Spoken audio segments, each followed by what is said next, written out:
Notícias do STJ. Os destaques do dia do Superior Tribunal de Justiça, quando e onde você quiser. Olá, esse é o boletim com alguns destaques do STJ. A sexta turma do Superior Tribunal de Justiça rejeitou por unanimidade os pedidos de trancamento das ações penais propostas contra engenheiros da Vale e da Tuvisud em razão do rompimento da barragem B1 na mina do Córrego do Feijão, em Brumadinho, Minas Gerais. Com a decisão, permanecem em andamento os processos que apuram as responsabilidades pelas 272 mortes e pelos danos ambientais decorrentes da tragédia. As defesas sustentavam que a denúncia teria se tornado inepta após laudo da Polícia Federal, que apontou a perfuração com injeção de água no maciço da barragem como causa determinante do rompimento.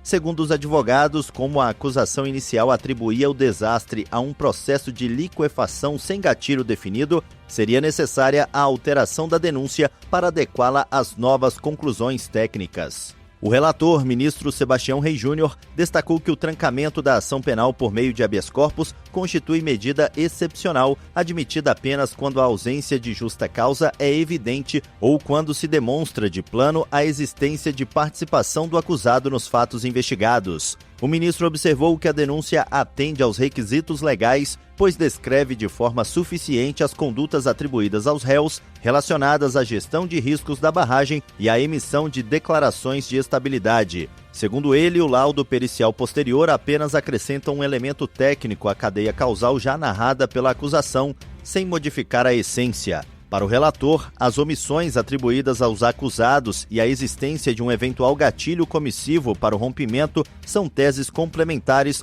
cuja análise aprofundada deve ocorrer durante a instrução processual.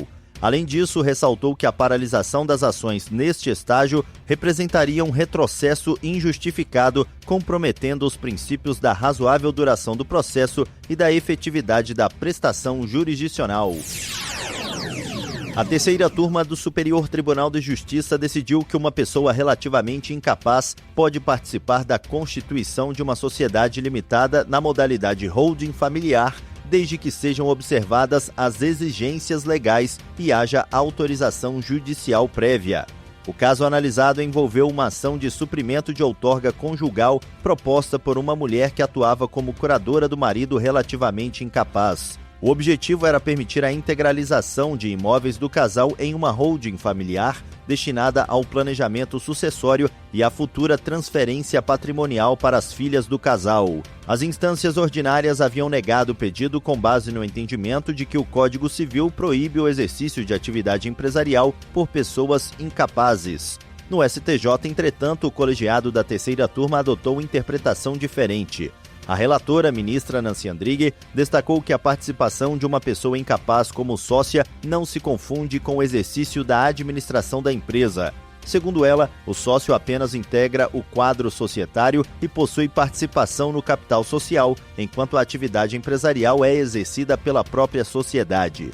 A ministra ressaltou que o artigo 974 do Código Civil prevê expressamente a participação de incapazes em contratos sociais, desde que sejam respeitadas as garantias legais destinadas à proteção do patrimônio e interesses. Dessa forma, não existe impedimento legal para que uma pessoa curatelada participe da constituição de uma sociedade limitada. A segunda sessão do Superior Tribunal de Justiça reafirmou o entendimento de que os tribunais de segunda instância não podem reconhecer de ofício o cerceamento de defesa em processos que envolvem direitos disponíveis. Segundo o colegiado, essa situação configura nulidade relativa que somente pode ser analisada quando houver manifestação da parte prejudicada. O caso teve origem em uma ação de indenização por danos morais movida por uma empresa contra um banco. A autora alegava que cheques haviam sido compensados com assinaturas falsas, mas solicitou o julgamento antecipado da lide, sem requerer a realização de perícia para comprovar a suposta fraude. O pedido foi julgado improcedente pelo juízo de primeira instância.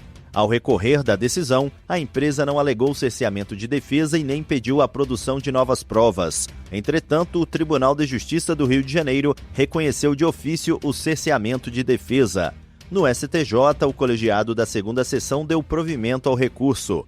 A relatora, ministra Isabel Galotti, destacou que a jurisprudência consolidada do tribunal não permite esse tipo de atuação. Para a relatora, cabe à parte interessada requerer a produção de provas no momento adequado, especialmente quando possui o ônus de demonstrar os fatos alegados. A ministra ressaltou ainda que as nulidades relativas dependem de provocação da parte e podem ser consideradas sanadas caso não sejam alegadas oportunamente. Além disso, afirmou que o reconhecimento de ofício do cerceamento de defesa poderia configurar decisão surpresa, prática vedada pelo Código de Processo Civil.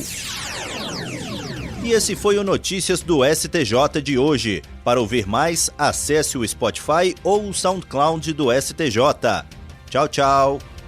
Notícias do STJ, uma produção da Secretaria de Comunicação Social do Superior Tribunal de Justiça.